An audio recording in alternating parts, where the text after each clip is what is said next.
Flamingo and pineapple macarons. I've been wanting to do these macarons for such a long time and I finally got around to it last week. Today I'm going to show you how I made this. Let's start with the recipe for the macarons. I begin with egg white, almond flour, powdered sugar and some sugar, and to color the flamingos and give them that beautiful color I use Americolor in Tulip Red. In the link below you'll find the exact measurements for each of the ingredients. I start out by combining the almond flour and the powdered sugar together, and the measurements that I indicate should be the sifted amount, so both of these ingredients have already been sifted. I combine them and mix them well, and then I go to the egg whites. Ideally your egg white is at room temperature because that's just going to speed up the entire process. The moment I start seeing some foam, I add the sugar to this and continue beating the egg white until I get stiff peaks. This takes about 3 to 4 minutes.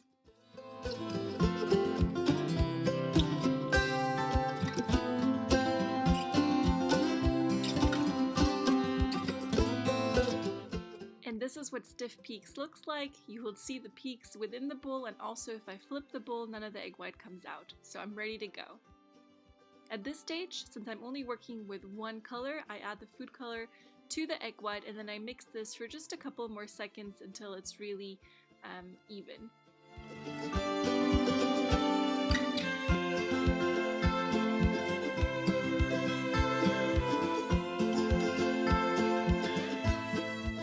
Then I combine the egg white with the powdered sugar and the almond flour, and the goal is to achieve a lava consistency. So the consistency should be such that when you hold the spatula up you can form some ribbons, but not too thin that the macarons are going to flow all over your baking sheet. So then I add this to a pastry bag and pipe my macarons. I've used a template which I've placed below my parchment paper to help me ensure that all of the macarons are about the same size.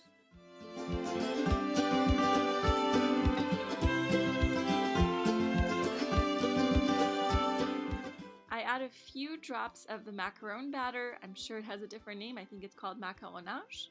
Underneath the parchment paper to make sure that the parchment paper doesn't flow all over the place when it's in the oven. I've also removed the template so it doesn't burn. Then I bang my baking sheet against my countertop so that all of the air bubbles within the macarons come to the surface, and then I smooth that out.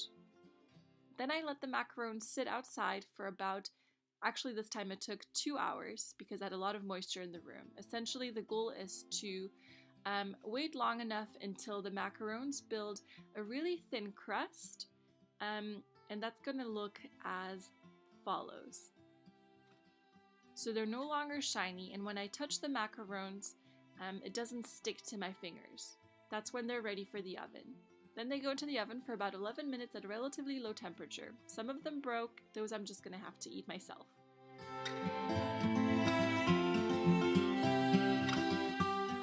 For the pineapple macarons, I repeat essentially the same process, and I even use the same template, but I try to form a little bit of a more oval shaped pineapple. In other words, I pull the top of the macaron slightly up so that it resembles a pineapple a little bit further. Same process, and then these go into the oven also for about 11 to 12 minutes at a low temperature. Now to make the flamingo legs and the head and also the pineapple leaves, I think they're called leaves, I temper some white chocolate, and then I about evenly split the white chocolate and color one portion green, and I'm using cocoa based food coloring.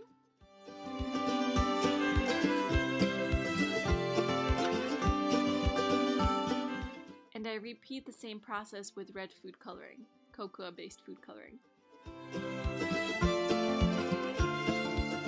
Now on the opposite side of my parchment paper, I've drawn out some flamingo legs and head, and as well as the pineapple leaves, at least what I think the flamingo and the pineapple should resemble.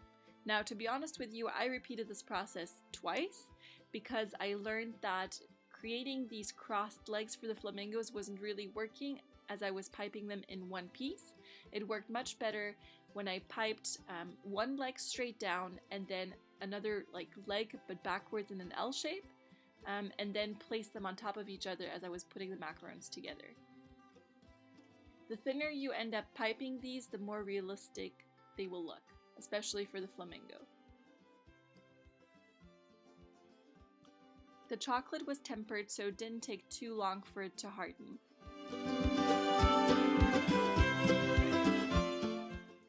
This is what it looked like the second time around, and here you can see whenever I had piped the crossed legs in one piece, it broke as I tried to remove it from the parchment paper. So I ended up doing it again and piped them separately. So again, a backward L shape and a straight leg down.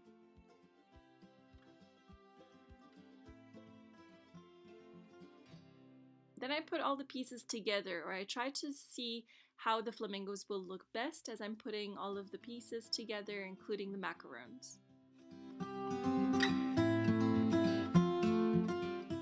I used gel food coloring and black to lightly brush on the flamingo beak and the eyes, or I guess just one eye on each flamingo.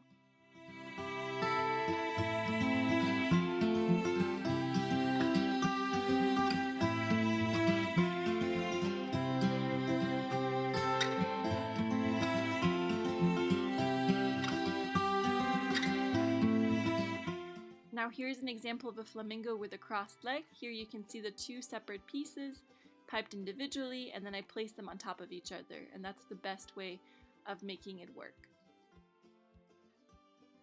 Again, painting on the beak and the eyes, and you're going to have to let this dry fully, otherwise you're going to get black food coloring all over your hands. For filling, I use a cheesecake frosting. You can use whatever you like.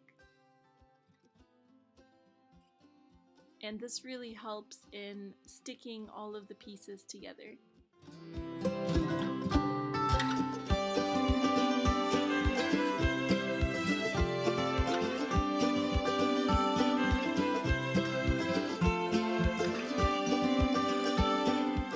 Now to the pineapples, you can see that the pineapple macarons are a little bit more oval shaped. That's exactly what I wanted. They point a little bit upwards.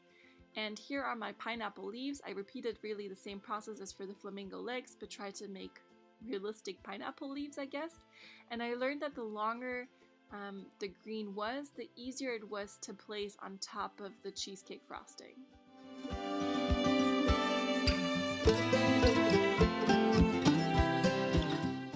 And since these are pineapple macarons, I decided to put a little piece of pineapple in between each of the pineapple macarons.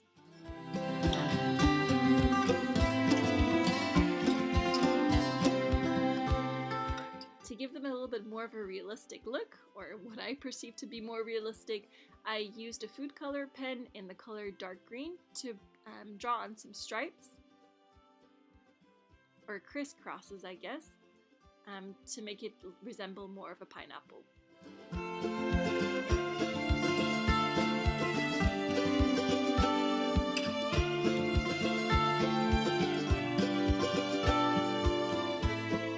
Then I essentially repeated that thought and painted the flamingos a little bit. Here I'm using a pink food color pen, and I'm just essentially drawing the outside of the flamingo to give it a little bit more of a three-dimensional effect.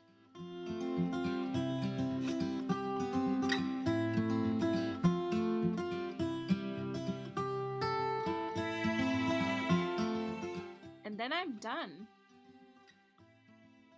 If you think these macarons are cute, please give this video a thumbs up and comment below to let me know, because that's a huge help to me. And don't forget to subscribe for more videos like this and some delicious recipes. Thank you for watching.